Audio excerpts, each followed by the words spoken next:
In 19th century America, Catholic immigrants began arriving in droves. They were often not welcomed into American society.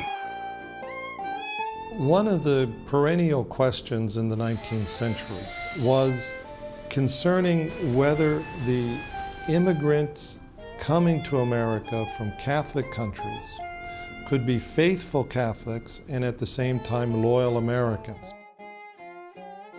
That sparks a conflict, a struggle, if you will, that's going to last much of the 19th century.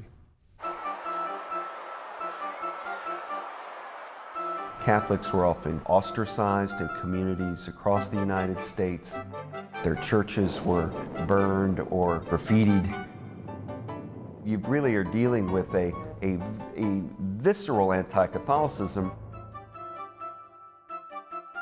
But even without this prejudice and fear from the Protestant majority, the Catholic immigrant population was already in a state of crisis.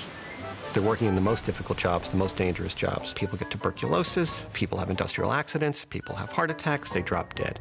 So this is long before unions, this is long before workers' compensation, this is long before any kind of safety net exists.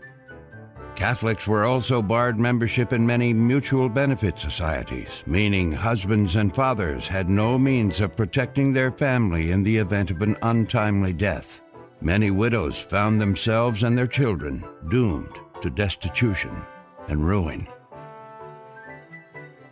If you could not support your children, the probate court would come in and take your children and farm them out. They would literally take children away. It is exactly this dismal situation that prompted a young priest into action.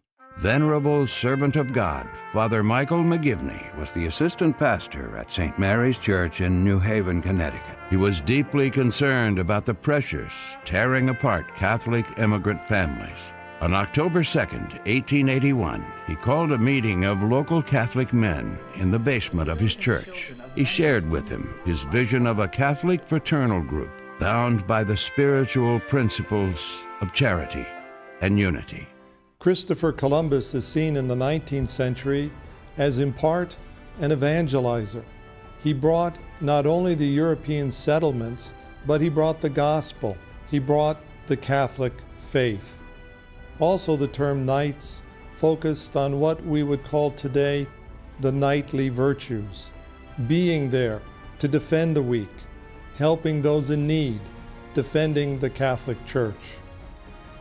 The Knights of Columbus from its very first was an effort to make sure that women and children who became widows and orphans did not, in addition, have to suffer becoming destitute.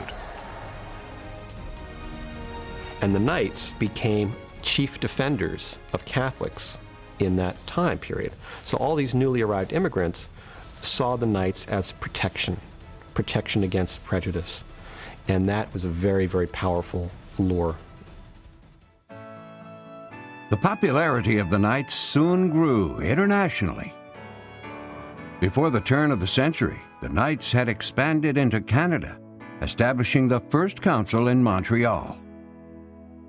James Guerin, the city's former mayor, served as the first Grand Knight. Well, the Knights came to Canada in 1897 in Montreal, and since then we have expanded throughout the country in every 10 provinces. There is a Canadian connection to Father McGivney because he studied in Saint-Hyacinthe, Quebec. There was a seminary there, and he studied there for a year. Father McGivney's presence in Canada could be related to years after, and I'm sure that helped in the growth of the order in Canada. Within 25 years of the founding, we had councils in every single state of the Union and nearly all of the provinces of Canada, and had councils as well in Mexico and in the Philippines. As the Knights spread around the world, they continued to defend the role of Catholics in American public life. In 1904, the Knights donated $50,000 to establish a chair in history at the Catholic University of America. It was the first of many times when the Knights would respond to the needs of the Church. But the Knights of Columbus were just as willing to respond to the needs of their country. The creation of the fourth degree made that clear. So the fourth degree becomes the patriotic aspect of the Knights of Columbus. The sword becomes very important in the regalia of the Knights of Columbus as the symbol of the willingness of the knight to defend his community, defend his church, defend those who are in need. The Knights of Columbus lobbied Congress to memorialize Columbus in Washington, D.C.